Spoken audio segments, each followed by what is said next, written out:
Sejahtera untuk kita semua. Kembali lagi kita bertemu dalam kuliah umum Andi Academy, di mana kita akan membahas tema-tema yang terkait dengan kehidupan kita sehari-hari, terutama dari sisi keilmuan. Dan telah hadir bersama kita tentunya pakar dan narasumber yang memang akan membahas secara lebih dalam bidang yang dimaksud. Dan hari ini kita bersama mengetahui bahwa penggunaan teknologi informasi dan komunikasi semakin masif di kehidupan kita sehari-hari. Semua bidang pastinya sudah terhubung dengan teknologi informasi, komunikasi maupun internet. Penggunaannya semakin tidak terhindarkan dalam kehidupan kita. Namun seiring dengan berjalannya waktu, kita juga mulai menyadari bahwa banyak juga ancaman dan bahaya yang semakin berkembang dan juga kompleks dan juga berbahaya jika tidak kita antisipasi lebih lanjut. Dan jika ancaman-ancaman cyber ini tidak bisa kita tangani dengan baik, maka tidak mungkin akan menimbulkan kerugian-kerugian yang cukup besar, baik itu dari sisi perusakan reputasi atau finansial, atau bahkan kehilangan data-data yang cukup ataupun cukup penting bagi kelangsungan bisnis ataupun kehidupan kita sehari-hari. Dan oleh karena itu pada hari ini kita akan membahas bersama tentang bagaimana menangani insiden cyber ini, dan kita akan bersama-sama membahasnya bersama dengan pakar teknologi informasi, itu Bapak Ono Widodo Purbo atau Bapak Ono W. Purbo yang telah hadir bersama kita saat ini. Halo Pak Ono. Selamat sore Bu Dwinita, Iya, ada Pak Hafiz juga, terima teman-teman semua selamat kasih. sore. Iya, terima kasih Pak Ono. Jadi Pak Ono ini seperti yang kita ketahui bersama, beliau adalah pakar IT Recording in sekaligus progress. aktif bersama-sama di dunia akademis saat ini. Beliau menjabat sebagai Wakil Rektor di Institut Tangerang Selatan. Dan tidak lupa kami juga mengucapkan terima kasih kepada Institut Teknologi Tangerang Selatan dan juga Diskominfo Tangerang Selatan atas terselenggaranya acara ini. Dan telah hadir pula bersama kita hari ini Bapak Hafizan Irawan dari Diskominfo Tangerang Selatan. Selamat sore Pak Hafiz, apa kabar? Halo, selamat sore semuanya. Selamat sore Bu Dwinita. Alhamdulillah kabar baik. Ya, terima kasih Pak Hafiz telah disempatkan untuk bersama-sama kita hadir dalam kuliah umum kita hari ini. Dan tanpa menunggu lebih lama lagi, kita akan memulai materi pertama kita mengenai bagaimana penanganan insiden cyber ini. Sesi pertama akan disampaikan oleh Bapak Ono W. Purbo dan sesi kedua nantinya akan disampaikan oleh Pak Hafiz. Dan di sesi ketiga nantinya kita akan bersama-sama berdiskusi menggunakan pertanyaan-pertanyaan dari peserta. Oleh karena itu kami juga mempersilahkan kepada peserta yang hadir saat ini, baik di channel YouTube TV Andi maupun di Zoom Meeting, silahkan jika ingin bertanya atau mengajukan pertanyaan untuk narasumber untuk mengetikkannya di kolom chat kita. Oke, tanpa berpanjang kata lagi, kami akan menyerahkan waktu dan tempat kepada Bapak Ono W. Purbo. Silahkan Pak Ono. Terima kasih Bu Dwinita. Pak Hafiz keren, bisa muncul wajahnya. Itu langka itu. Baik, selamat sore semuanya. Assalamualaikum warahmatullahi wabarakatuh. Ini sebetulnya bagian dari buku judulnya kira-kira buku pegangan penanganan insiden cyber, gitu ya, kira-kira bukunya itu. Ini bukunya insya Allah minggu-minggu depan sudah bisa udah selesai sih, selesai dicetak maksudnya. Itu ada temen yang sudah posting URL buat ordernya, iklan. Oke, sebelum terlalu jauh saya akan kasih lihat kondisi Republik Indonesia ya. Nih, jadi teman-teman bisa baca di webnya BSSN. Mungkin saya kasih lihat aja webnya BSSN dulu. Ada Badan Cyber Sandi Negara. Badan Cyber dan Sandi Negara. Ini kita bisa ambil di bagian apa sih namanya, informasi publiknya, laporan monitoring keamanan cyber maupun laporan, ada yang ada yang laporannya bulanan, ada yang laporan tahunan. Cuman yang bulanan cuma sampai Agustus 2023. Kayaknya orangnya udah nggak ada, apa gimana ya? Ini bisa kita download. Nah, saya kasih lihat masalah besarnya ya di Republik ini. Parah banget, ngeri. Oke, ini saya masuk ke ini laporannya, kira-kira kayak gini. Ini bisa di-download. Nah, ini Agustus 2023 ya. Kelihatan makin naik. Sebetulnya kalau laporan bulan ini parah. Parah banget. Bulan ini dahsyat parahnya karena, dan yang diserang kebanyakan GoID karena pemilu. Biasa. Banyak yang kecewa apa gimana gitu ya. GoID diserang habis. Jadi sebetulnya kalau kondisi bulan ini parah sekali, lebih parah daripada bulan-bulan yang sebelum-sebelumnya, tahun-tahun sebelumnya. Bulan ini lebih parah banget. Nah, kalau ini laporan yang tahun lalu ya, kondisinya bisa kita lihat, ini sumber utama serangan. Ini komputer yang melakukan serangan parah-parah, ini dia serangan parahnya. Jadi kita lihat ada yang berusaha ngejebolin ini account, ada yang ini agak aneh nih, menjebolin file sharing, jebolin database, ada yang ngejebolin remote desktop, ada yang botnet dan sebagainya. Jadi kita bisa lihat masalah besarnya seperti itu, dan kebanyakan adalah trojan, malware, botnet dan sebagainya. Jadi ini serangannya kira-kira seperti ini. Nah, di agak bawah, nih bawah sini ya. Ini kita bisa lihat sumber serangan ke Indonesia dari mana. Indonesia nyerang kemana. Jadi ada dua, sumber sama tujuan.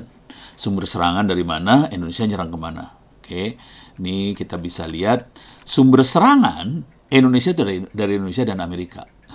Cuman ini perlu hati-hati ngomong Amerikanya. Belum tentu orang Amerika yang nyerang. Kadang-kadang, minta maaf aja nih, kadang-kadang yang punya server di Amerika kadang-kadang abai, dihack sama orang Indonesia, dipakai buat nyerang ke Indonesia lagi. Jadi hacker Indonesia kadang-kadang gitu kan ya. Dia ngehack keluar, terus nyerang balik ke Indonesia. Waduh, kelihatannya kayak dari Amerika, kayak dari Singapura. Kalau Rusia bisa jadi, soalnya Rusia juga kadang-kadang suka kayak gitu sih. Jadi, tapi Indonesia kebanyakan nyerang, pada suka bunuh diri, Indonesia nyerang Indonesia gitu, kira-kira kayak gitu. Dan Indonesia, tujuan serangan keluarnya juga ke Indonesia, ke Amerika, ke Jerman, ke Prancis, ke Belanda. Jadi kira-kira kayak gitu. Dari Indonesia ke Indonesia, dari Indonesia sumbernya dari Indonesia, tujuannya ke Indonesia, cuman juga banyak tujuan ke Amerika gitu. Karena kenapa di Amerika? Karena memang servernya banyak ada di Amerika sih. Kira-kira kayak gitu buat gambaran global dulu. Nah, ini advanced precision threat-nya. Ada yang disponsori oleh negara, ada lain, ada juga yang memang brengsek aja. Nah ini ada yang jadi negara lain juga ada yang nyerang ke Indonesia ya, hati-hati. Wah ini.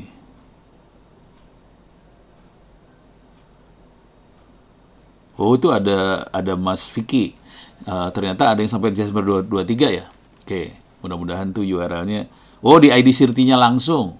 Ini tadi saya dari URL-nya dari BSSN ya. Terima kasih Mas Vicky. Jadi kalau di idsirti.or.id-nya laporannya sampai Desember 2023. Harusnya dibikin juga dari BSSN ya. Jadi ID Sirti udah masuk ke BSSN sih sekarang. Oke. Ini Emotet itu malware, terus di sini ada yang ada kelompoknya yang Panda ini, dan mereka targetnya ke pemerintah dan sebagainya. Dan cuman ini petanya akan berubah ya, petanya berubah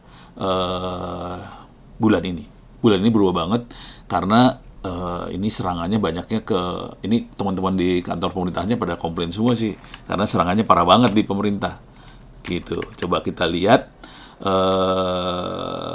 kondisi sebarannya ya, sebaran serangannya. Sebagian besar adalah sektor pemerintah, sektor lainnya sedikit.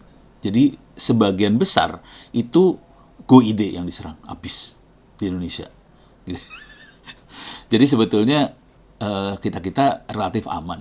relatif aman. Tapi ini ada sektor lainnya, swasta nih ya. Teman-teman di swasta juga harus hati-hati karena terutama yang toko online dan sebagainya itu juga merupakan bagian dari target sasaran. Cuman jujur serangan yang parahnya di GoID sih. GoID itu parah banget. Oke, coba kita lihat ini dari sisi aduannya.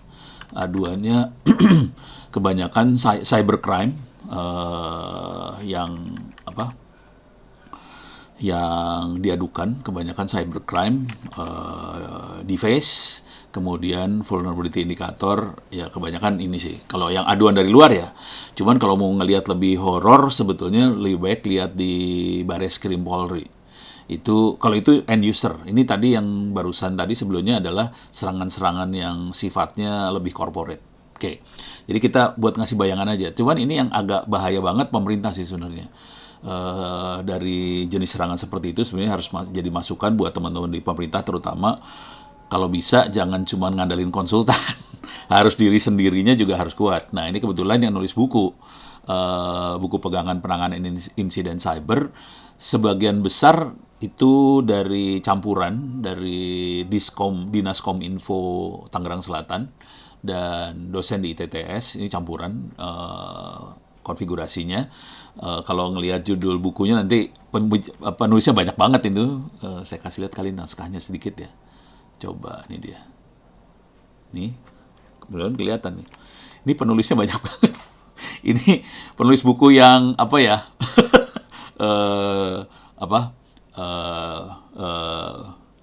Rembukan gitulah, rame-rame. Ini ada Pak Hafiz, ada Pak Jimmy, ada Pak Bagus dan sebagainya. Ini banyak dari Dinas Kominfo. Kenapa sampai kayak gitu? Karena kebetulan ITTS juga Institut Teknologi Tangerang Selatan posisinya ada di Tangerang Selatan. Ini Dinas Kominfo-nya juga ada di Tangerang Selatan. Jadi kampus dan Dinas Kominfo ada di lokasi yang sama. Dan kita saling bantu-membantu. Buku ini tumbuh karena memang serangannya gede di GoID. Di Tangerang Selatan kota.go.id serangannya besar banget. Akibat dari serangan itu kita harus berjuang buat ngatasin serangan tadi, tidak bisa hanya mengandalkan konsultan, jadi berjuang dan proses perjuangan itu yang akhirnya jadi buku ini. Kira-kira gitu ya gambarannya. Oke. Jadi apa yang ditampilkan di laporan BSSN betul, GoID-nya parah banget serangannya dan serangan itu akhirnya memunculkan buku ini. Gitu. Tapi buku ini tidak hanya bisa dipakai di GoID sih, di swasta juga bisa. Nah, sekarang logika berpikirnya kalau kita bekerja di dunia serang menyerang ini, mempertahankan dari serangan, biasanya kita harus perlu belajar yang namanya plan, do, check, act. Jadi prosesnya biasanya plan, do, check, act. Ini mungkin saya kasih gambar kayak gini ya. Jadi kalau ini hampir semua proses bentuknya segini sih. Plan, do, check, act. Plan, do, check, act. Termasuk cyber security. Kita banyak ikut siklus seperti ini, plan, do, check, act. Plan, do, check, act-nya dimasukkan dalam buku. Jadi buku itu sebetulnya isinya proses plan, do, check, act. Jadi proses apa aja yang perlu kita lakukan di saat planning, terus implementasinya seperti apa, terus untuk ngecek seperti apa, kalau ada serangan kita bereaksinya seperti apa. Itu diterangkan dalam buku.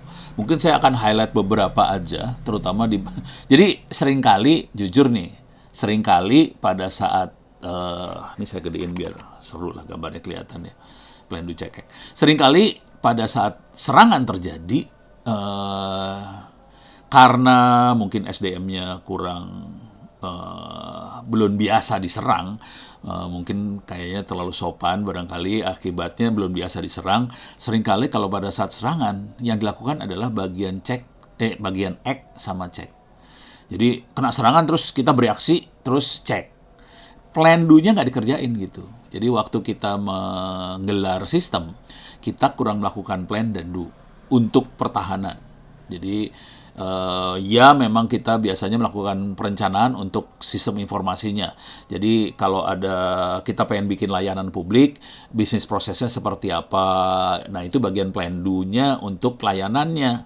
Cuman plan do-nya untuk cyber security-nya nggak dikerjain. Nah, itu yang jadi masalah besar biasanya. Karena rata-rata teman-teman ini kan dikejar untuk memberikan layanan pada masyarakat publik. Jadi misalnya kita bikin sistem perizinan online lah, nanti IKTP lah, itu kan semua pelayanan publik. Jadi pelayanan publiknya ya dikerjakan, cuman buat security-nya nggak dikerjakan. Jadi pada saat terjadi serangan, biasanya kita bereaksinya dengan cek.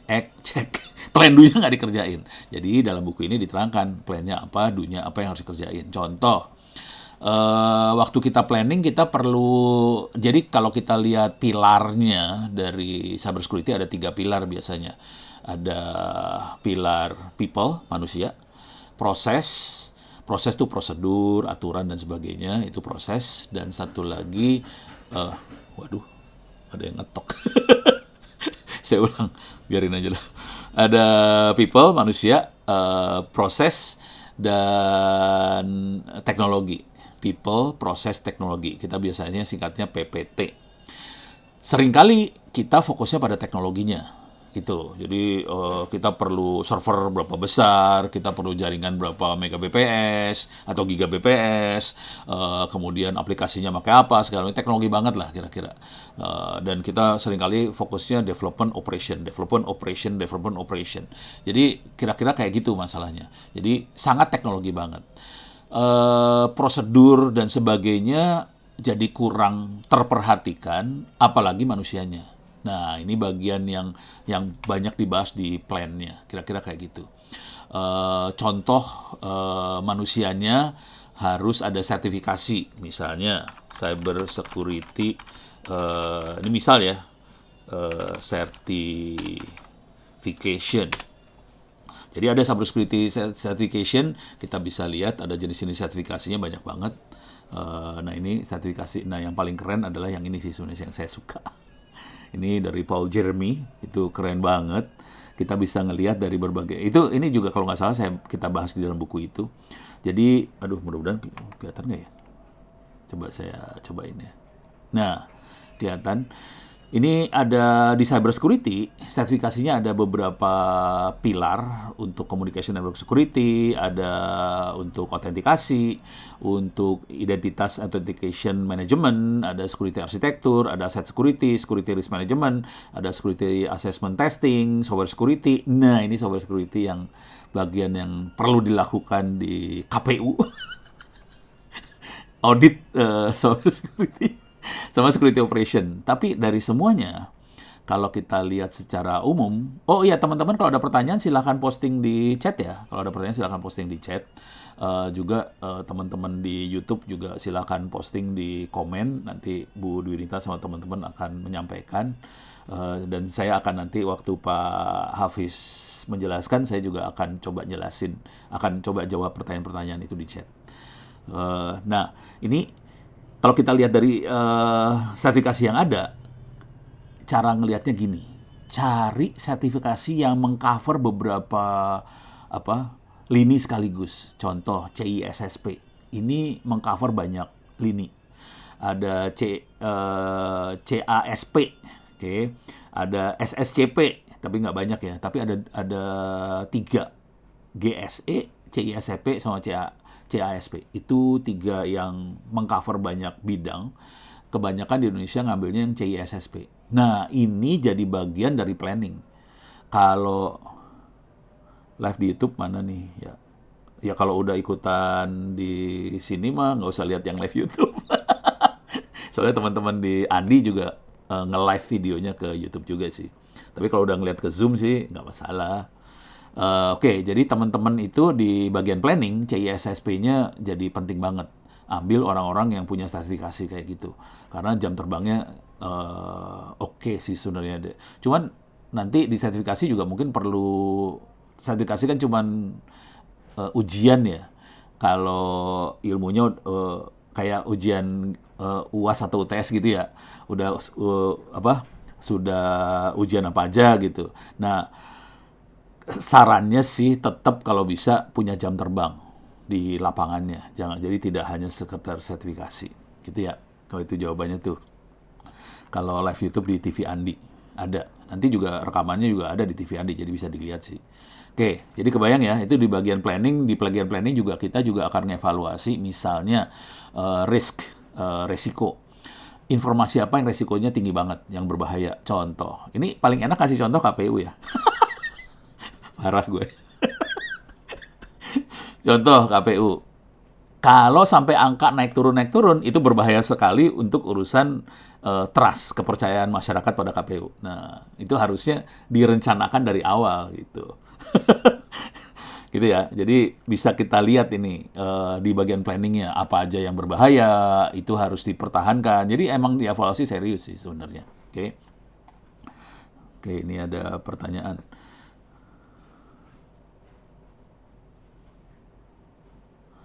Oh, ini pertanyaan bagaimana menaikkan personal branding dari mahasiswa ya.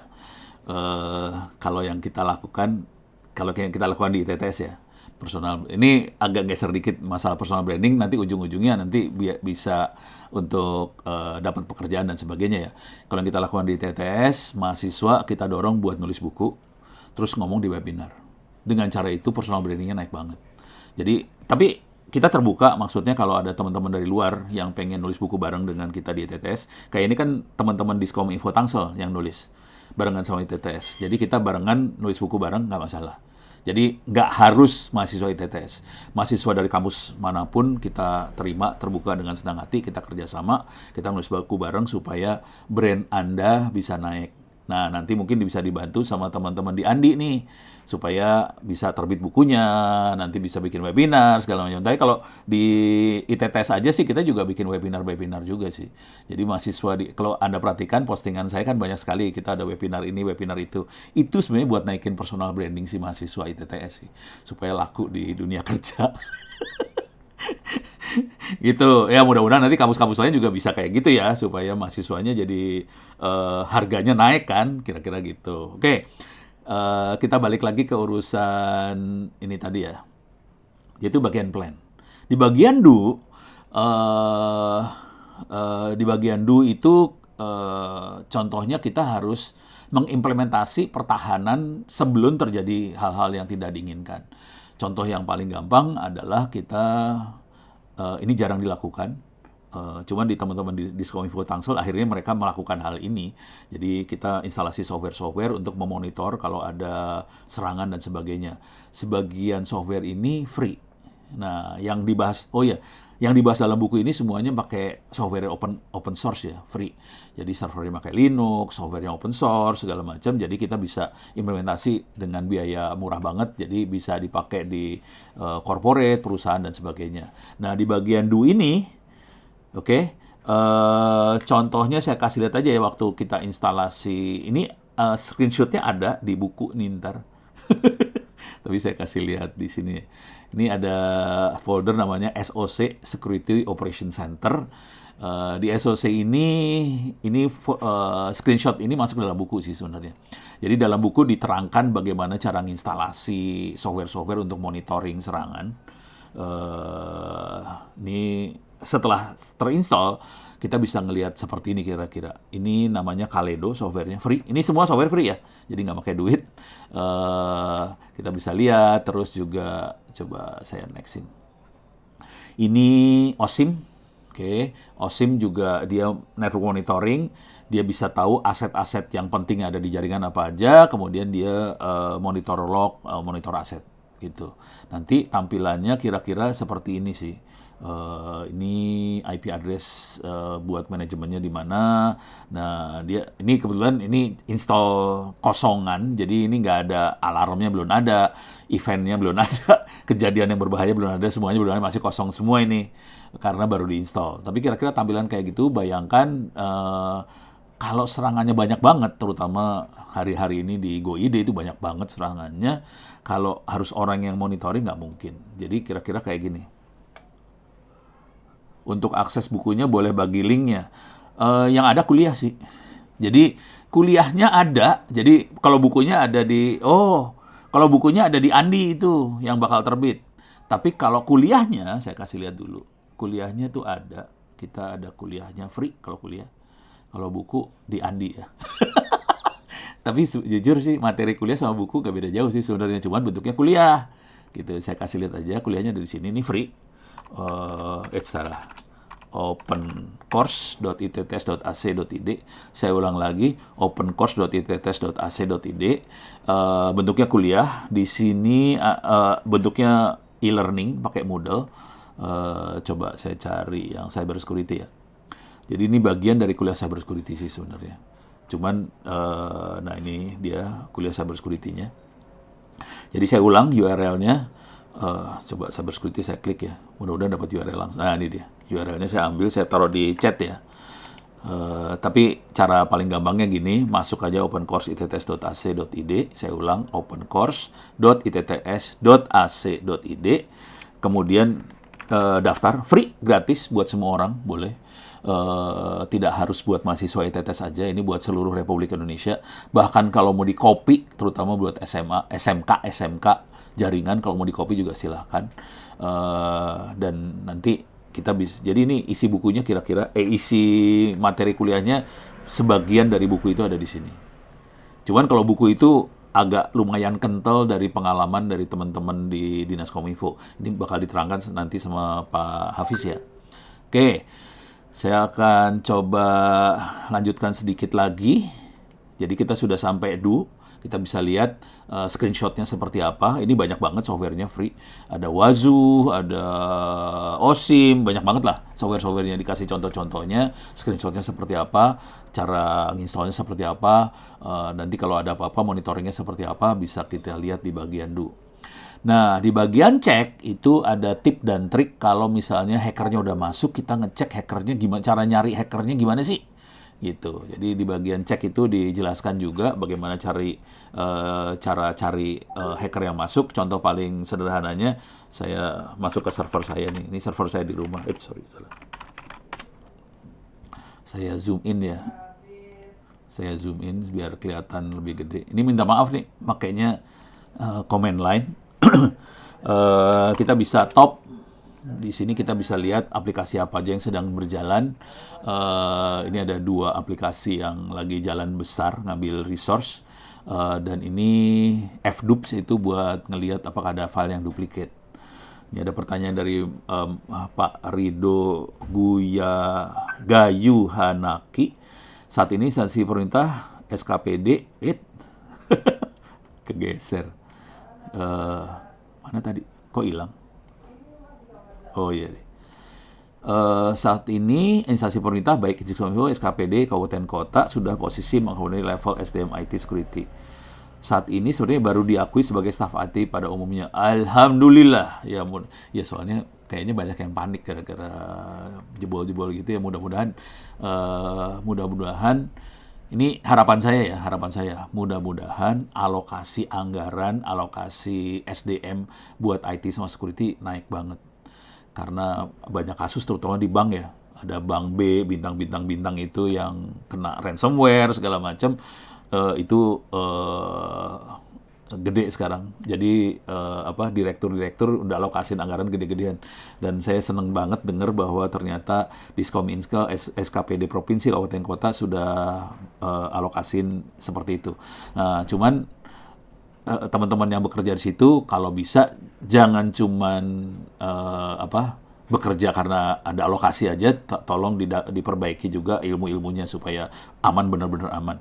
Dan kita sih berharap bisa saling komunikasi antar kita gitu, supaya saling sharing lah. Oke, saya sambil ngebaca-baca. Nah ini jadi kita bisa lihat satu lagi. Ini sebenarnya banyak banget tip dan triknya. Satu lagi, waktu kita melihat serangan, kita bisa masukin perintah PS3. Nah, ini perintah ini paling seru sih sebenarnya buat ngelihat serangan. Kalau kita lihat ini kan cuma condiment AGT, ATD ini. Nah, ini kelihatan satu ada yang punya anak banyak banget. Nah, ini yang anaknya banyak, kalau ciri khas serangan, dia akan bikin anak banyak. Jadi dia bikin proses, udah gitu anaknya bakal banyak. Dan ini kalau udah kelihatan kayak gini, ini ada serangan sih. Kalau ini bukan serangan ya, ini saya nge-remote server. Ini server beneran sih, ada di rumah. Ini saya remote dan saya lagi kerja di server itu buat ngecek apakah ada file. Ini kebetulan server buat perpustakaan digital saya di rumah, ada 12 tera buku di situ. Ini saya lagi ngecek supaya tidak ada duplikat file. Fdoops itu buat ngecek duplikat file. Jadi kira-kira gitu sih. Oke. Nah, oke, setelah itu, setelah cek recheck ini bisa dilakukan, ya yang terakhir adalah act. Oke. Jadi apa yang perlu kita lakukan? Oh, sorry, cek recheck juga ada satu lagi mungkin yang ISO 27001 ya. Kita harus mengaudit sistem supaya dia comply ke ISO 27001. Kira-kira gitu. Itu dibahas sedikit di bukunya. Karena kalau kita bahas ISO 27001 itu beberapa buku sendiri, nggak mungkin satu buku. Jadi kita bahas sedikit aja, kita perlu comply ke ISO 27001. Kontrolnya di ISO 27001 yang lama tuh ada sekitar 114 kontrol yang harus comply. Nah, ini kita bisa cek dari dokumennya. Kebetulan ini Pak Hafiz juga salah satu yang terlibat di ISO 27001 di data centernya punya ini Diskominfo Tangsel sebetulnya. Dia diam-diam aja dia orangnya. Kemudian yang terakhir bagaimana kita bereaksi kalau ada serangan, gitu ya. Contoh reaksi paling sederhana adalah kita putusin sambungan. Itu yang paling sederhana banget. Putusin sambungan supaya si hacker nggak bisa masuk lagi. Itu contohnya. Cuman putusin sambungan teman-teman biasanya nggak mau karena kalau kita putusin sambungan si layanan kita jadi putus gitu. Jadi kita biasanya nggak mau sih putusin sambungan gitu. Tapi ada beberapa nanti bisa dilihat act apa aja yang perlu kita lakukan kalau terjadi serangan. Baik, Prakom ibarat anak Prakom itu Pranata komputer ya. Ibarat anak tiri ya. Iya. Ginilah supaya nggak jadi anak tiri. Anda kayaknya perlu ngasih tahu bahwa Anda jagoan, misal bikin buku, bikin webinar, bisa kerja sama-sama kita sih, kita bikin webinar bareng segala macam, dan itu nanti rating Anda akan naik. Dan ini dilakukan, contoh yang paling cukup ekstrim dan gila itu teman-teman Dinas Kominfo Jawa Barat. Oke, wah ini udah banyak banget sih. Di buku masih ISO 2013, ya ISO yang paling baru belum dimasukin. Tapi kalau kita ngobrol sama teman-teman, sebetulnya intinya nggak beda jauh, cuman lebih dikelompokkannya lebih sedikit gitu, gitu ya. Bukunya bukannya habis, bukunya lagi dicetak, jadi pre-order ya. Jadi teman-teman itu bentuknya pre-order, nanti URL-nya ada disebut. Nah, teman-teman bisa pre-order, nggak habis. Jangan khawatir, bukunya lagi dicetak, harap bersabar. Selesai cetakannya minggu depan sih sebenarnya, tanggal 29 apa ya. Harga buku berapa nggak tahu nih, harga bukunya berapa. Cuman kayaknya yang order sekarang kayaknya dapat diskon deh, kayaknya dapat diskon. Tapi nanti bagian Bu Dunita lah, urusan diskon-diskonan saya mah kagak ngerti. Gitu. Waduh, ada fansnya Ono ya. Biasanya fans Ono laki-laki itu yang jadi masalah besar sih. Oke, baik. Saya tutup dulu pemaparan dari saya. Mudah-mudahan bisa bermanfaat. Nanti kita lanjutkan ke Pak Hafiz. Terima kasih banyak. Saya kembalikan pada Bu Dunita. Billahi taufiq wal hidayah. Assalamualaikum warahmatullahi wabarakatuh. Silakan Bu Dunita. Ya, Waalaikumsalam warahmatullahi. Baik, Pak Ono, terima kasih banyak atas sharing dan juga ilmunya. Nanti kita sambung lagi ya Pak di sesi tanya jawab. Masih banyak ini Pak pertanyaan yang mengantri, dan seperti yang tadi kita janjikan, sesi kedua akan kita isi materi dari Bapak Hafiz Irawan. Baik Pak Hafiz, waktu dan tempat kami persilahkan. Oke, thank you Bu Dunita atas waktunya.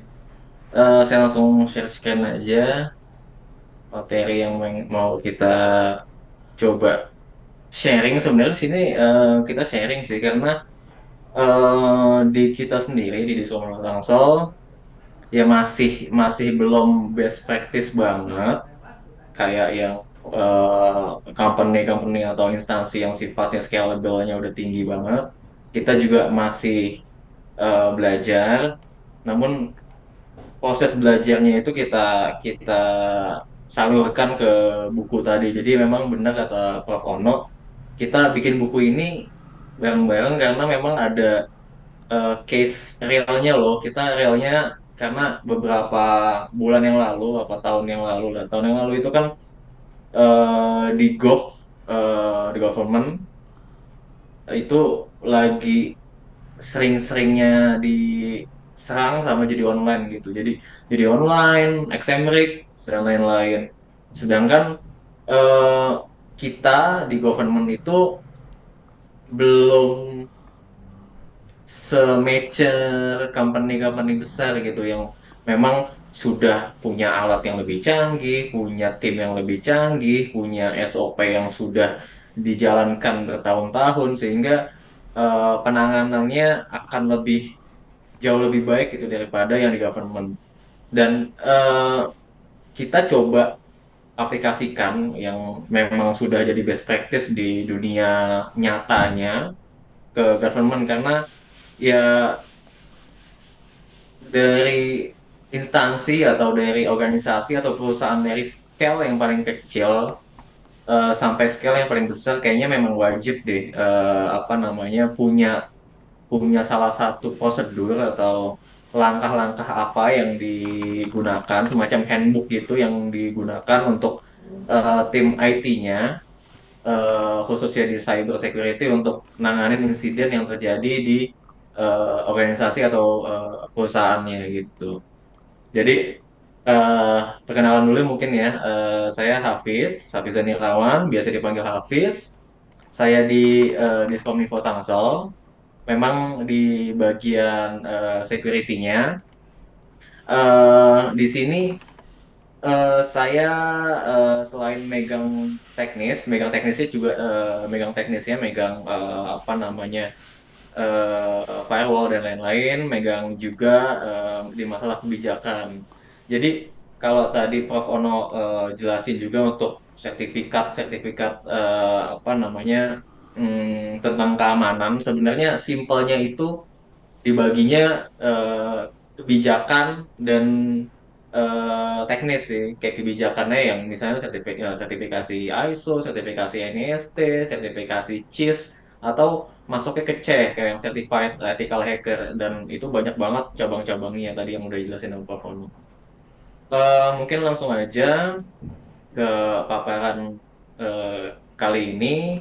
Di sini eh, temanya memang bukunya tuh insiden cyber dan bagaimana penanganannya. Jadi latar belakangnya ini buku ini sebagai handbook pegangan kita kalau ada sesuatu, ada insiden, kita pakai ini untuk langkah-langkahnya.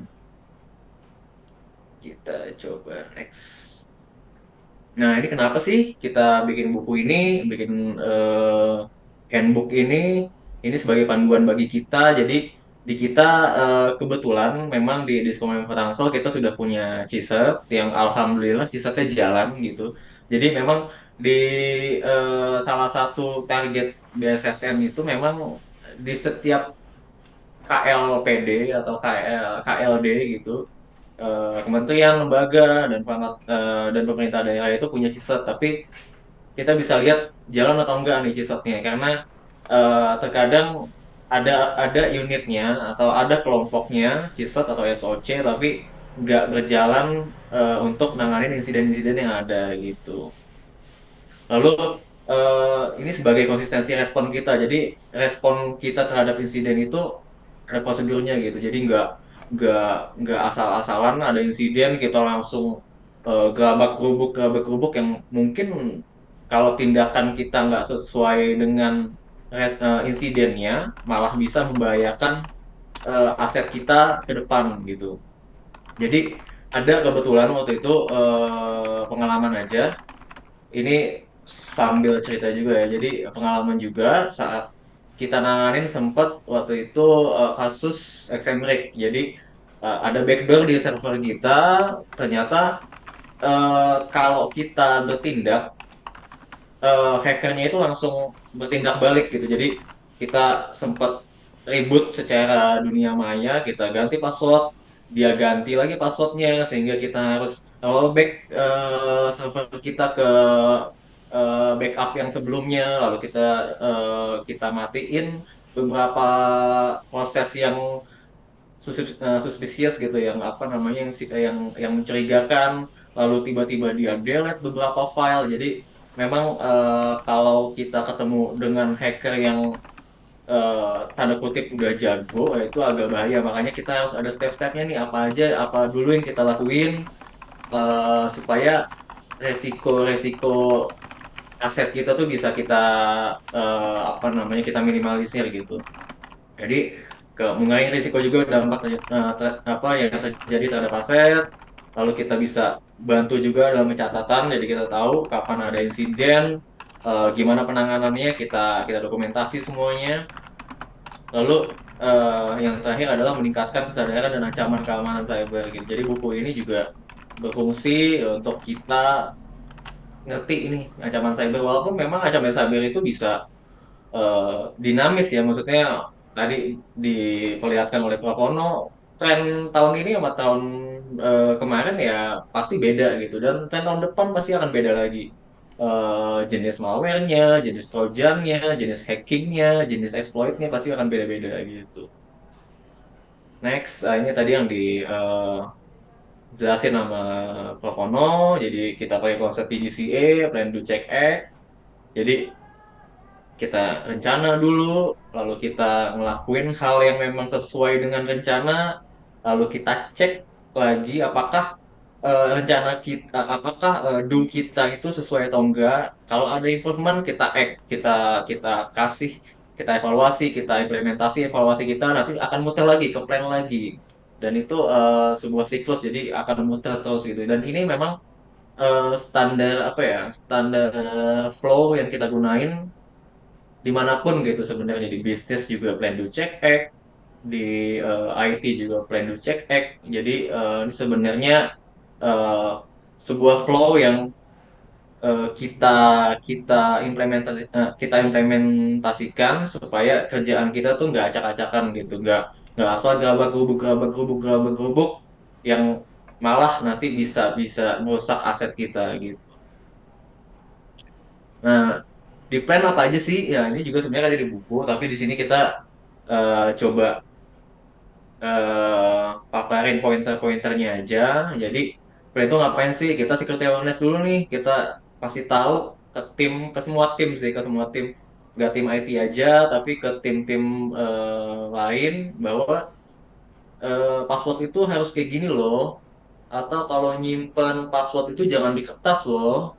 Atau password itu diganti berapa 3 bulan sekali loh. Jangan pakai password yang ada di wordlist buat ngehack itu kayak 1 2 3 4 5 6 dan lain-lain. Itu kan itu sangat sangat apa ya, sangat bahaya gitu. Apalagi eh, kalau kita kalau kita brute force itu bisa langsung dapat, bisa langsung masuk ke sistem, dan itu akan merugikan kita juga gitu.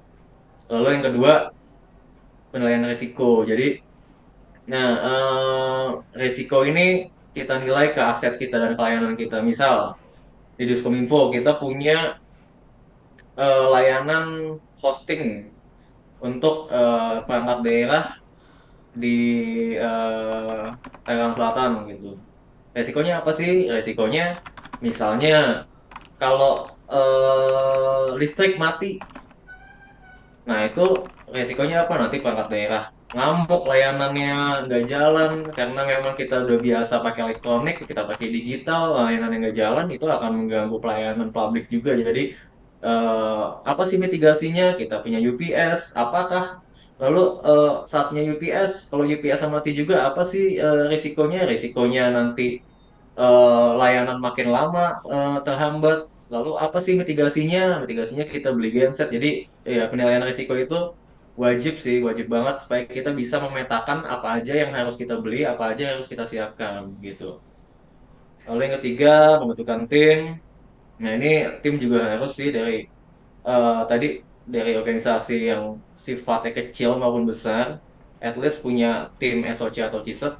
Atau mungkin misalnya sifatnya kecil nih, organisasinya, perusahaannya kecil, ya bisa aja dibikin misalnya entah 1 atau 2 orang at least itu nanganin insiden gitu. Kalau ada insiden ke tim tersebut, sehingga tim tersebut bisa melakukan apa namanya, recovery atau penanganan terhadap insiden tersebut. Lalu yang keempat juga jangan lupa bagi organisasi atau perusahaan juga ngelihat nih kapasitas SDM-nya. Ternyata SDM-nya perlu pelatihan, perlu perlu training, perlu sertifikasi, itu juga harus di apa namanya akomodir gitu. Nextnya ya ikutin best practice-nya.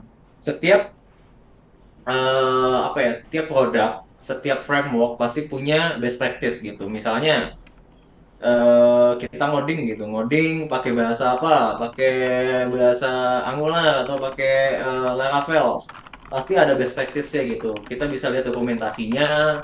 Kalau mau function ini kita harus kayak gini, jadi kita jangan coba-coba melenceng gitu. Oke, boleh melenceng, tapi kita harus paham bahwa best practice itu didesain sebagai panduan kita supaya kita tuh bisa menghasilkan produk atau layanan yang terbaik gitu supaya nggak asal-asalan, asal nyambung, eh,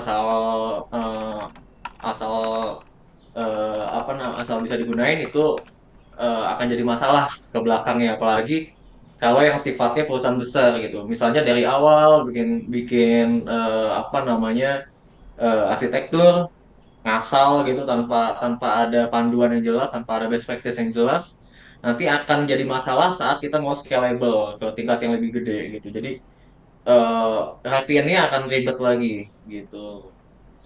Lalu selanjutnya ada dokumen kebijakan, prosedur, SOP, itu ini harus harus kita punya. Nggak perlu sertifikasi. Oke, karena sertifikasi kan butuh butuh apa ya? Butuh butuh anggaran lagi ya. Tapi at least kita bisa baca dokumennya, kita baca dokumennya, kita bikin prosedur berdasarkan framework tersebut gitu. Jadi setiap langkah-langkah yang kita lakukan itu ada dokumentasinya, dan misalnya pemilik bisnis ada pergantian orang atau ada layoff atau dan lain-lain gitu, itu bisa tersampaikan gitu knowledge yang sebelumnya ke tim yang baru. Next, pembuatan dokumen-dokumen, langkah-langkah. Lalu yang terakhir itu membuat dokumen BCP atau BCM. Jadi BCP itu Business Continuity Plan. BCM itu Continuity Management.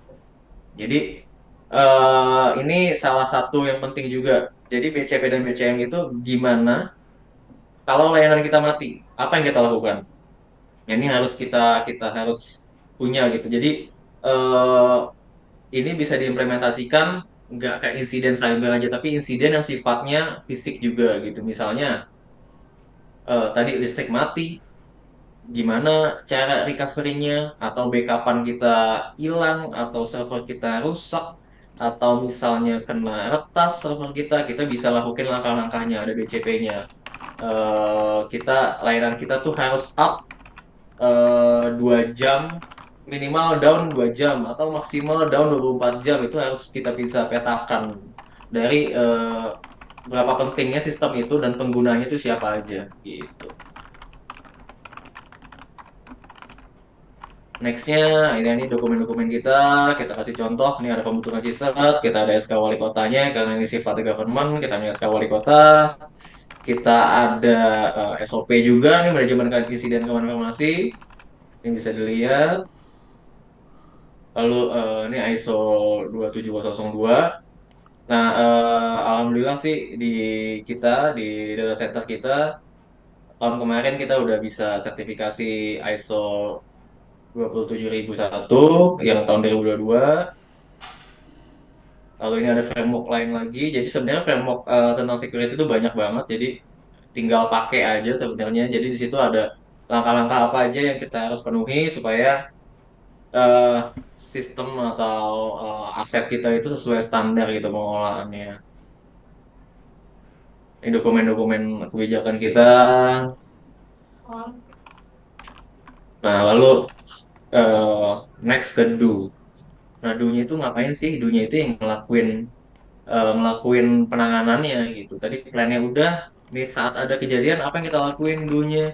Do-nya yang pertama ya operasional timnya, habis itu implementasi framework-nya, lalu implementasi best practice-nya, habis itu penerapan kebijakan dan prosedurnya, lalu nah ini BCP dan BCM ini harus diuji coba ya. Jadi Misalnya kita bikin dokumen BCP atau BCM, eh, per step dan langkahnya, misalnya tadi kasusnya server mati karena mati listrik, langkahnya apa aja? Misalnya kita hidupin UPS berapa menit? 5 menit. Kita hitung tuh pas saat uji coba, apakah benar 5 menit atau lebih. Nah, itu harus disesuaikan tuh dengan kemampuan kita juga, kemampuan tim kita juga. Jangan terlalu digede-gedein waktunya, jangan juga dicil-cilin. Jadi kita harus menyesuaikan dengan tim juga gitu. Jadi nggak harus apa ya, nggak harus cepat, nggak harus lama juga. Tergantung sifat kekritisan sistemnya. Kalau sistemnya nggak terlalu kritis-kritis banget, kita bisa bikin skala prioritas gitu, apa aja yang harus up, apa aja yang nanti upnya nanti aja gitu. Jadi kita bisa bikin skala prioritasnya. Itu juga bisa masuk ke tadi dokumen manajemen risiko. Lalu kita di dunia juga di Tangsel ini kita juga VA dan Pentest juga secara berkala. Lalu kita implementasi juga langkah-langkah respon yang telah kita tetapkan. Jadi kita punya langkah-langkah respon, misalnya kena SMRIG, dihack, atau kena backdoor, atau apa, kita bikin dokumennya, biasanya dokumentasinya. Nanti kalau ada insiden, kita tinggal ikutin langkah-langkah yang kita bikin gitu. Nah, di sini kita monitoring pakai Wazoo untuk CM-nya, Zabbix untuk netbox-nya. Terus kita juga rajin juga ngecek di Google Docking, kita docking juga misalnya file-file kita apa ya, apakah kita file-file yang sifatnya kritis kayak misalnya kita ngoding pakai Laravel, file INV-nya kebuka publik atau enggak, atau mungkin di beberapa domain udah terjangkit eh, apa namanya, terjangkit jadi slot atau enggak, kita bisa docking juga untuk pengecekan secara search engine gitu. Lalu kita kalau tools VA dan Pentest-nya kita pakai WSP, kita pakai Zep nih, WSP Zep, kita pakai Websuit juga, kita pakai Nessus juga. Ini sebenarnya eh, banyak yang lain, tapi yang sering kita gunain sebenarnya ini gitu. Yang lain kita pakai juga, tapi yang paling sering kita lakukan kita pakai ini. Ini kita juga bisa ngecek breaching checking untuk email-email kita, apakah email kita udah ke breach atau enggak. Nah, ini kita bisa ngeliat nih nanti password kita compromise atau enggak nih, password kita oke atau enggak gitu. Kalau udah ke breach berarti ya udah kita harus ganti password kita gitu. Juga sama. Nah, ini contohnya ya. Ini nanti kita akan jelasin di apa namanya, studi kasus sih. Sama checking. Nah, ini normalnya kayak gini. Ini modifiednya kayak gini. Ini mungkin sebentar kita back dulu. Coba kita ini ya. Mungkin mungkin kita coba nanti deh kita coba di studi kasus deh. Nah, ya ada server checking, nanti kita coba special lagi. Ini kita bisa cek, ini cek netstat, cek paket, cek port berapa yang kebuka dan listen atau establish. Ini kita hardening juga. Jadi do-nya itu sebenarnya ngelakuin beberapa langkah untuk bisa menangani insiden. Ini biasanya yang kita lakukan nih kalau nggak salah eh, saat SMRIC deh kalau nggak salah deh. Ya, ada cleaningnya kita ngelakuin pencarian malicious filenya, kita cek HT access kita di modified atau enggak, lalu kita kill prosesnya yang ada masalah atau mencurigakan. Nah, setelah itu baru keceknya gimana? Kita cek nih saat kita habis ngelakuin do tadi, plan kita punya plan, kita punya do yang udah kita ngelakuin dari hasil plan tadi, kita cek nih do kita oke atau enggak.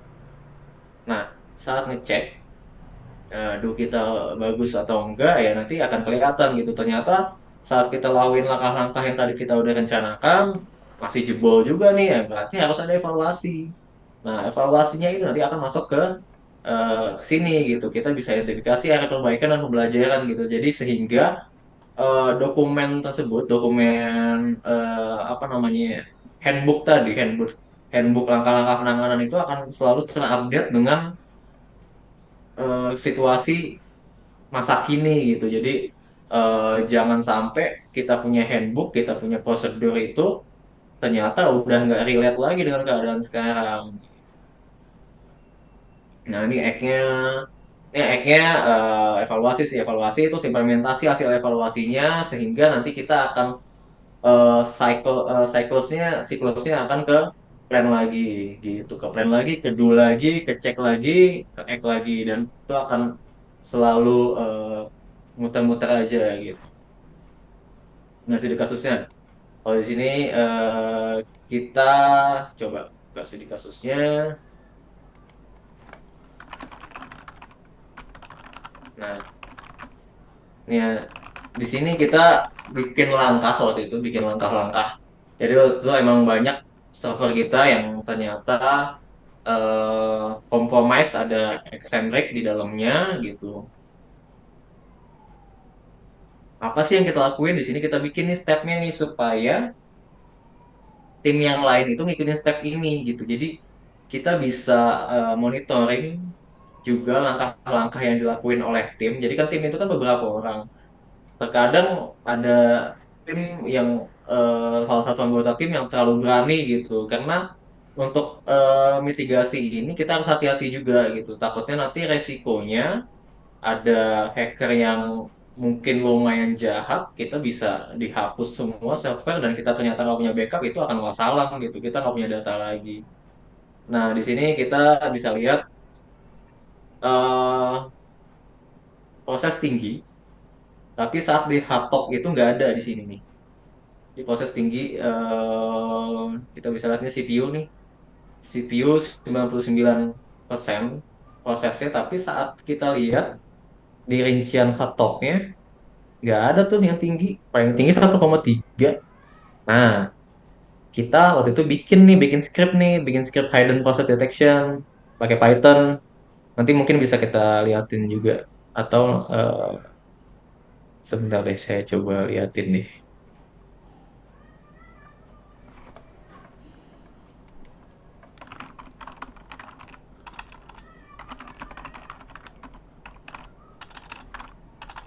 Kita coba sebentar.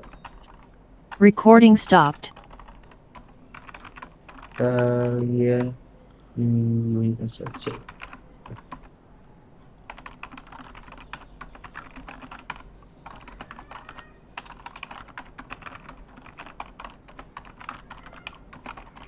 Nah, kita punya script-script nih. Ini script kita bikin sendiri. Kebetulan ada di salah satu penulis kita, eh, Mas Dimas itu, yang bikin scriptnya pakai Python. Nanti kita coba, kita stop share dulu sebentar. Hmm,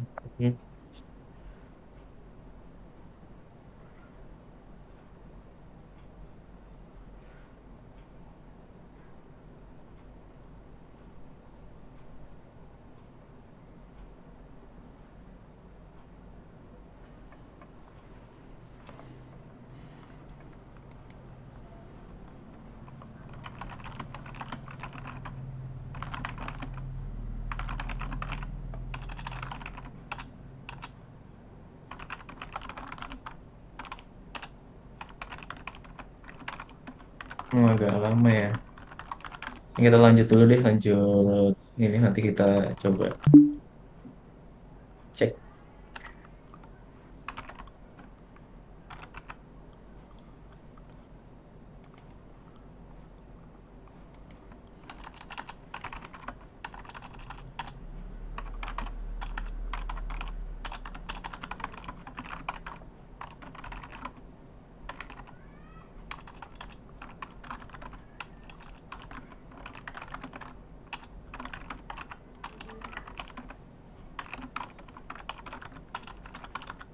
Share aja.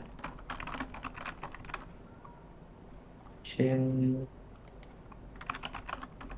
Oh. Nah, di sini kita ada script-script yang udah kita bikin sebenarnya kita bikin sendiri nih untuk ngeceknya. Nah, ini sebenarnya bisa belajar programming juga sih. Ini untuk bisa ngebantu kita saat kita nggak punya tools yang sifatnya berbayar atau tools-tools yang memang perlu customize gitu. Kita bisa bantu apa namanya bikin scripting juga di Python gitu secara simpel. Nah, ini buat ngecek hidden process yang ada di server kita tuh apa aja. Soalnya kadang-kadang ngumpet tuh ininya apa namanya prosesnya gitu. Kita ke sini lagi deh. Nah, kita pakai password pakai script ini. Nah, ternyata saat kita jalanin nih, ini ada nih ternyata di PID beberapa PID ini ada di PID 79812 ternyata ada Xmrig nih executable. Di sini nggak kelihatan. Nah, ternyata ada di sini. Nah, sebelum kita ngelakuin langkah-langkah untuk matiin service, untuk ngekill prosesnya, kita pastiin kita punya backup. Kita backup yang paling baru supaya nanti kalau ada apa-apa kita bisa rollback, kita bisa restore backup kita. Lalu kita punya script juga PID infonya. Nah, kita cek nih 79811 79812 itu apa sih? Ternyata di sini kelihatan nih ngapain nih. Nah, ternyata dia lagi mining ke IP sekian sekian sekian gitu. Kelihatan di sini. Nah, kita bisa nih pakai pakai script kita juga, kita bikin juga PID trace. Nah, ini kemana aja IP-nya. Nah, ternyata dia SSH sebagai user LP. Nah, user LP itu tadi kita sudah coba cek. Jadi gini, eh di server normal, di server normal itu kita bisa lihat mana ya? Kita bisa lihat di sini nih. Maaf. Nah, di server normal, LP itu no login. Dengan artian dia tuh sebenarnya nggak bisa login gitu. Nah, di server kita yang compromise ternyata LP-nya itu bisa bin bash. Dia bisa ngebash nih, dia bisa eh, dia bisa login, dia bisa nge-execute comment gitu. Jadi ini kan ada apa ya? Ada hal yang mencurigakan gitu. Ternyata seperti itu. Nah, setelah kita eh, tahu nih usernya, kita tutup nih usernya nih. Kita bikin no login semua. Eh, login user-user yang seharusnya tidak bisa login kita bikin seperti seharusnya gitu. Kita terus kita cek juga di sudonya di list sudonya masuk atau enggak. Ternyata masuk nih. Wah, dia ternyata selain bisa login, bisa remote, SSH, dia bisa sudo juga. Nah, berarti kan di sini ada hal yang mencurigakan. Nah, nih kita kita hapus aja atau kita komen dulu aja. Eh, Setelah itu untuk user-user yang sudah kita ganti passwordnya, kita ganti password kita entah root dan password dan user-user yang ada untuk akses server kita ganti semuanya dengan ketentuan yang sudah memang terstandar yaitu minimal 8 karakter, ada huruf besarnya, ada huruf kecilnya, ada simbolnya, ada angkanya. Nah, lalu kita cek nih koneksi SSH, kita pakai bisa komen pakai ini. Kita cek establish apa enggak. Ini establish nih. Establish ternyata ada IP 174.138.33.140 ini SSH server kita dengan ini ada usernya LP. Nah, kita bisa kill proses yang ada gitu. Proses SSH-nya bisa kita kill. Killnya gimana sih? Kita kill. Ini kan sebenarnya itu force ya untuk nge-forcing kill. Nah, kita bisa kill ID PID-nya gitu. Kita cek lagi kalau masih ada kita kill lagi kalau sudah nggak ada kita lanjut kayak eccentric tadi. Nah, proses eccentric yang tadi kita sudah deteksi yang di sini ya kita kill, baru kita kill. Nah, setelah kita kill, kita cek kita punya script juga namanya cron list. Nah, kita lihat nih di cron kita ini ada cron-cron cron tab yang bahaya atau enggak gitu. Nah, kalau nggak ada, berarti kita ubah semua password usernya supaya nggak bisa ke brute force. Kita bisa install juga. Kalau misalnya servernya ini belum kita install file to ban atau Wazoo, jadi kita di sini pakai Wazoo untuk rulesnya. Jadi di Wazoo itu bisa kita bikin kalau ada yang brute force langsung kita drop aja paketnya, kita drop aja IP-nya gitu.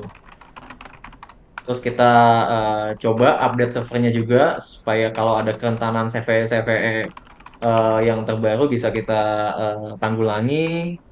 Lalu setelah itu kita dokumentasiin semua langkahnya, terus kita monitor server secara berkala. Jadi dari PDCA-nya itu bisa kita akomodir semua.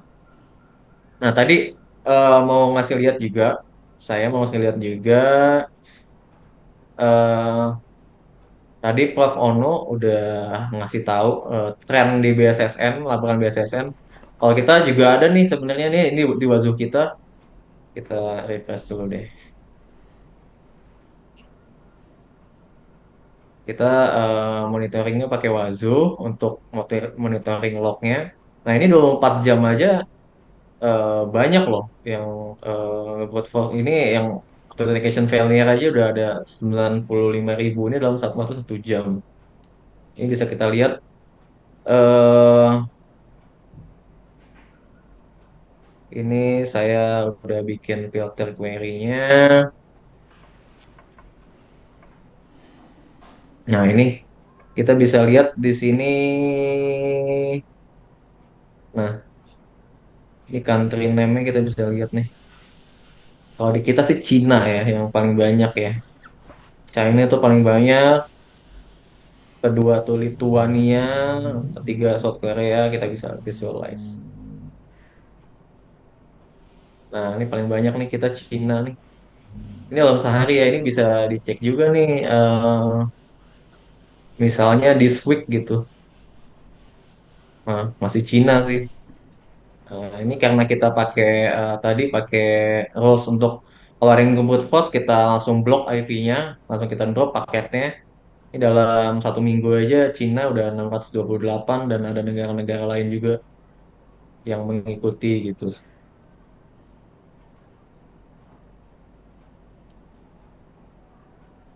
Oh, install Wazoo-nya di server itu juga atau enggak? Jadi kalau Wazoo itu kita punya server ada 2 server, ada server buat indeks itu yang ngolah ngolah datanya. Terus ada Wazoo servernya, itu sekalian sama dashboardnya. Nah, nanti di tiap servernya itu kita tanam agentnya. Jadi server-server yang kita mau monitoring itu kita tanam agentnya gitu.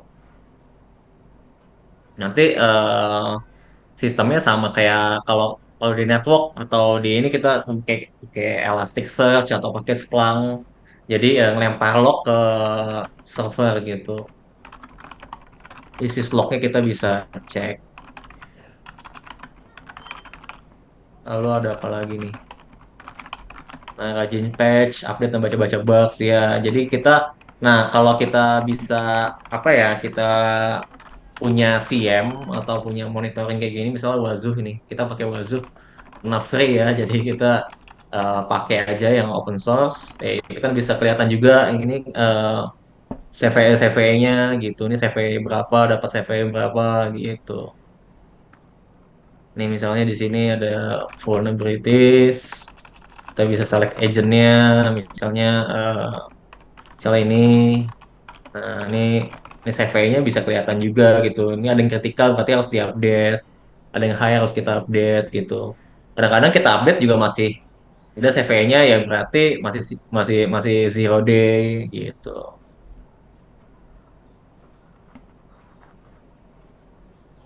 Ya kalau Zabbix kan ini ya network ya. Di Wazunya di PDNS, oh kita masih belum pakai PDNS Mas.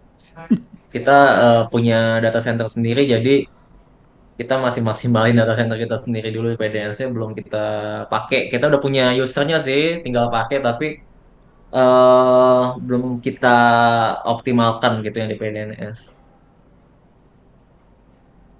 Itu. Apakah Wazoo bisa kirim notif ke email? Bisa, ke Telegram bisa gitu. Jadi ada scriptnya, nanti bisa googling aja cara eh, apa namanya, cara eh, ngirim alertnya ke Telegram, bisa setting juga sih. Ada contohnya. Sebentar saya buka Telegram saya dulu deh. Saya coba stop share dulu.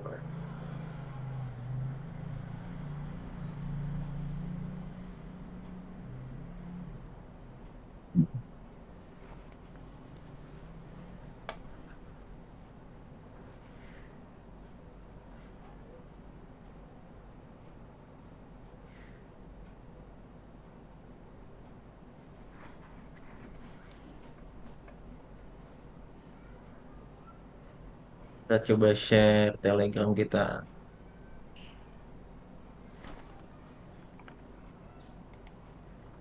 Hmm, mana tuh dia? Nah ini Mas, nih, ini baru nih ada. Oh iya, sebentar deh, saya habis nerangin yang Telegram, nanti saya kembalikan ke moderator. Ini rules kita ini apa namanya, notif kita di Telegram. Ini bisa setting juga nih levelnya, level berapa. Misalnya level 7 kita udah ngirimin notif, atau kita bikin threshold di level 12 baru ngirimin notif, itu bisa kok. Bisa banget. Nanti tinggal cari aja scriptnya di Google. Ini ada kita di Wazoo juga ada integrity monitoring juga.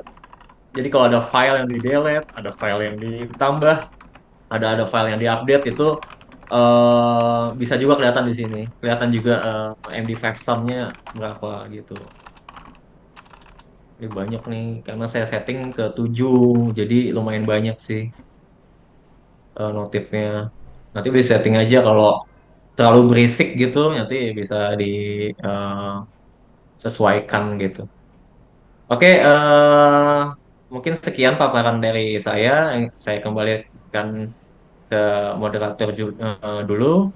Terima kasih. Selamat sore. Wassalamualaikum warahmatullahi wabarakatuh. Salam warahmatullahi wabarakatuh. Baik, terima kasih banyak Pak Hafiz atas penyampaian materinya.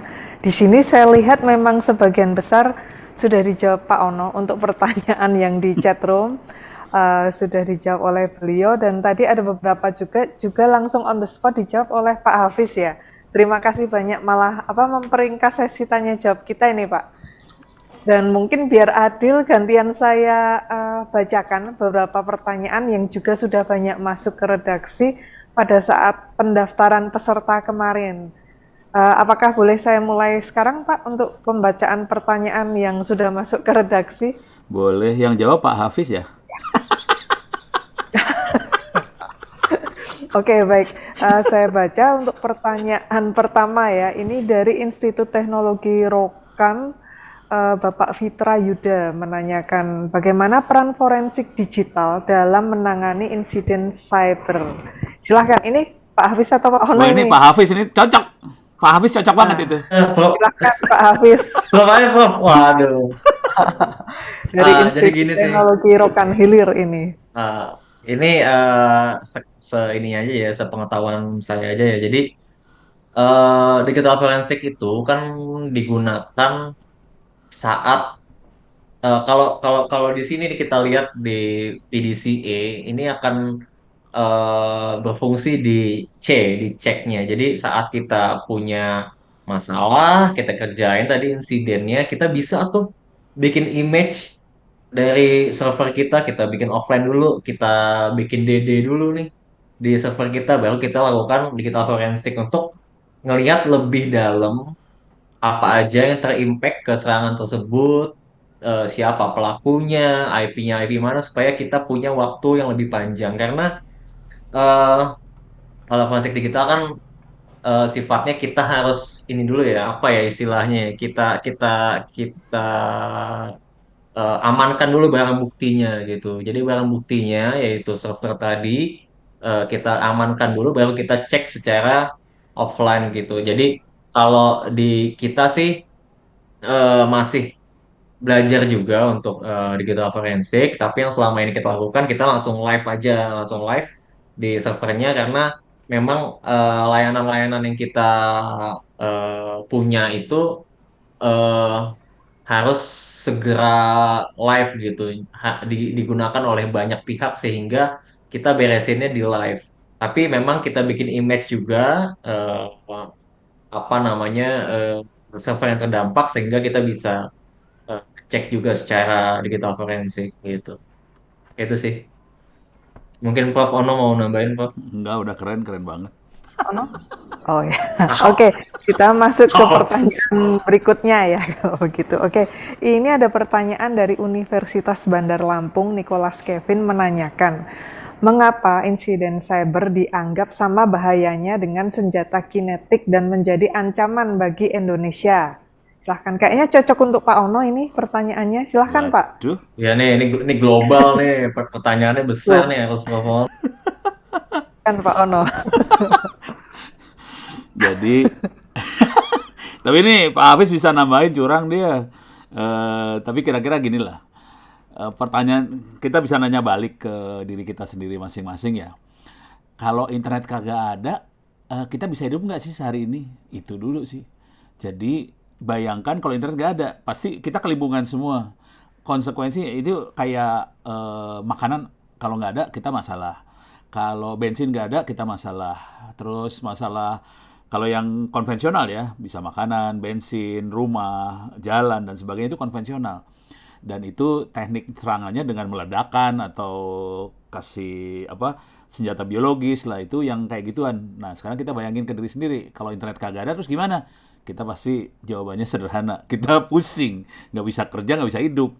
Jadi memang benar sih serangan cyber hari ini ya sefatal serangan ke makanan, ke infrastruktur energi, ke infrastruktur telekomunikasi, udah selevel lah. Jadi kira-kira gitu sih, makanya kita harus menangani dengan serius. Kira-kira kayak gitu sih. Pak Hafiz, silakan Pak Hafiz. Udah cukup, Prof. Kayaknya keren udah. Ya sebenarnya ke layanan sih, apalagi kalau kita di government ya. Kita kan layanannya buat publik juga, kita buat Oh iya. internal juga. Ya kalau ada insiden, waduh, kita bisa kacau balau gitu. Karena eh budaya juga sih. Jadi budaya di kita, khususnya di Tangsel, kita apa-apa udah digital nih, apa-apa udah elektronik nih. Kalau ada layanan yang mati aja atau ada layanan yang down aja, itu bisa berpengaruh ke semuanya karena budaya itu udah ngelekat di kita gitu. Jadi eh, kan kagok lagi pindahnya ke budaya yang lama yaitu budaya yang serba fisik gitu.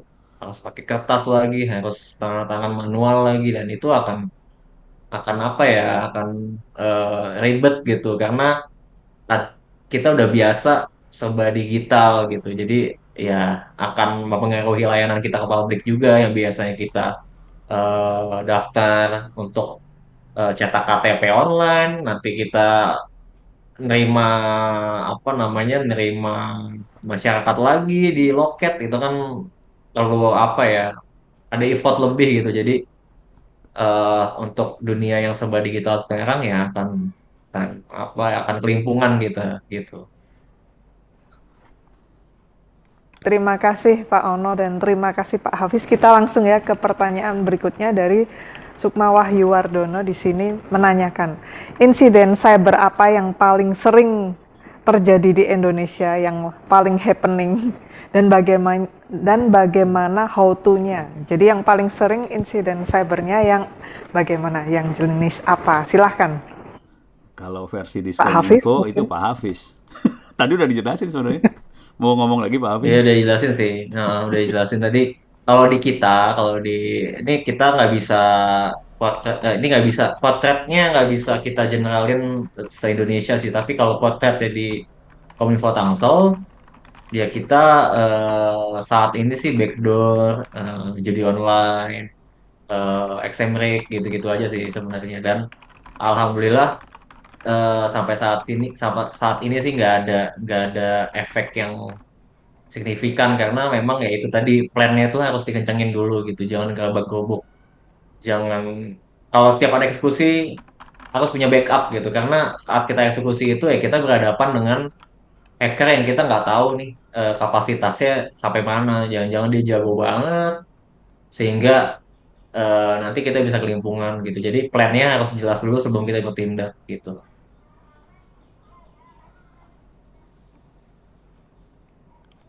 Pak, Cukup, cukup, cukup, oke. cukup. Dari Pak Baik. Ono, apakah ingin menambahkan?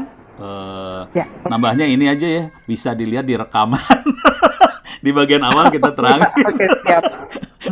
ada di Tadi sudah rekaman. dibahas ya Ya, di sebetulnya. awal. Oke, Ya, siap. ini juga sebetulnya ada pertanyaan ini dari mahasiswanya Pak Ono ini dari ITTS Walah, Hadat Al. Ini tadi juga sebetulnya udah dibahas ini.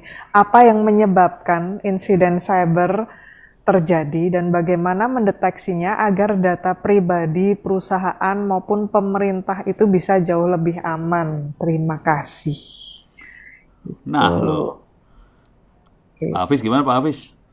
Ini global banget ya. Kalau kalau data pribadi ya sebenarnya gini sih. Ya. Kalau kita ikut ke ISO, jadi di ISO itu ada namanya klausul data masking sama apa ya? Saya juga lupa. Data leakage prevention. Itu sebenarnya ada tuh best practice-nya gimana. Data masking, kita harus punya list aset apa yang sifatnya rahasia dan pribadi. Pribadi, rahasia, sangat rahasia. Kita harus ngelis itu. Nah, saat nulis itu kita harus lakukan treatment yang kayak gimana. Nah, misalnya ada Enika. Nah, Enika itu seharusnya kayak encrypt tuh. Kita nggak bisa Enika itu sifatnya plain text, kelihatan gitu. Jadi saat misalnya API-nya bocor, kelihatan Enikanya, itu seharusnya di encrypt tuh Enikanya. Jadi nggak plain text seperti Enika yang ada di KTP. Kita bisa gunain itu sebenarnya saat kita develop sistem atau something gitu. Jadi eh treatmentnya sebenarnya kita yang pertama kita harus login, kita harus punya list aset atau data atau informasi apa aja yang rahasia, apa aja yang internal, apa aja yang public sehingga kita bisa lakuin treatmentnya gitu. Kalau internal ya treatmentnya gimana sih? Kalau public ya treatmentnya gimana sih gitu sih. Jadi kita harus punya listnya juga nih. Nah, listnya apa aja sih? Ya kita bisa lihat ke UU PDP. UU PDP bisa ada jelasnya menjelaskan kok bahwa data ini sifatnya gimana, data ini sifatnya gimana. Itu bisa bisa kita adopsi gitu. Yang seru itu urusannya urusan pembuktiannya kalau ada kejadian pusing. Pembuktian ya. Iya, buat dibawa Oke, di pengadilan sih. Jadi undang-undangnya udah ada nih. Jadi benar yang bilang Pak Hafiz ya, undang-undangnya udah ada. Yang jadi masalah kalau terjadi kejadian perkara segala macam, pembuktiannya gimana? Tolong kita ingat baik-baik ya. Ini semua elektronik bentuknya, bisa dirubah. Nah, itu yang seru tuh urusannya. Ini ada yang pertanyaan ini sih pengamanan cyber, hubungan antara Menkominfo, BSSN sama Cyber Polri nih sekalian saya jawab aja ya. Jadi kalau Kominfo hari ini lebih larinya ke arah infrastruktur sih, nggak terlalu ke keamanannya karena keamanannya diambil alih sama teman-teman BSSN sih sebenarnya. Kalau Polri itu lebih arahnya lebih ke end user lah kira-kira kayak gitu kalau Polri ya. Kalau BSSN jadi lebih ke arah corporate apa kalau istilahnya Pak Hafiz tadi KLD, Kementerian Lembaga Daerah kira-kira kayak gitu. Jadi kira-kira gitu sih hubungan-hubungannya. Gitu Bu Dwinita. ya, terima kasih Pak Ono. Mungkin sekaligus ini bisa menjawab ini terkait dengan pertanyaan dari Ahlanda Putra dari PT GIIP. Bagaimana langkah yang baik bagi perusahaan dalam menangani kejahatan cyber ini tadi connecting Pak sama yang sebelumnya. Apakah setiap perusahaan wajib membuat CSIRT dalam penanganannya? Pak Terkait Hafiz. langsung ini tadi Pak Hafiz duluan, Pak baru Hafiz. yang ini. Dia orang corporate sih. Silakan Pak Corporate-nya Hafiz. Pemkot. Sok Pak Hafiz, kumaha Pak Hafiz? Sebenarnya Kalau dari kita sih, mau namanya itu Ciset, namanya SOC itu kan penamaan aja ya. Seenggaknya ada tim atau mungkin personal gitu. Misalnya skala perusahaannya punya pegawai cuma 20, 50 atau pegawai IT-nya cuma ada 10, itu bisa bisa kita apa namanya kita bisa tunjuk satu orang atau beberapa orang dari berbagai bidang gitu untuk jadi tim SOC. Nah, di Tangsel sendiri ini, jadi kita punya tim CISOT ini, kita nggak hanya, jadi kita punya seksi keamanan informasi gitu. Nah, nggak semua orang CISOT-nya itu adalah orang keamanan informasi. Kita juga collab juga sama anak-anak SisDev, kita collab juga sama anak-anak infra. Jadi memang itu salah satu unit yang collab gitu. Jadi di dalam tim CISOT kita di Tangsel ada anak SisDev-nya, ada anak infranya, ada anak keamanannya. Jadi sehingga kalau ada apa-apa kita bisa saling ngasih kabar. Jadi eh, anak sisdev bisa kita kasih arahan juga, nih kayak gini loh ngoding yang aman, anak infra juga nih konfliknya gini loh. Jadi kita bisa kolaborasi gitu, gak harus satu tim sendiri. Jadi kita bisa bikin kolaborasi antar antar tim sehingga membentuk yang namanya tadi SOC atau CISOT. Kalau kita di sini sih gitu. Jadi kita nggak punya tim CISOT khusus yang sifatnya dedicated gitu, enggak. Kita sebenarnya di dalam tim itu adalah collab juga ke bidang-bidang lain gitu. Oke, nambahin aja dari keterangannya Pak Hafiz ya. Eh, Mungkin teman-teman di luar nggak tahu di dalamnya Diskominfo Tangsel. Mereka tuh orangnya jam terbangnya lumayan tinggi-tinggi.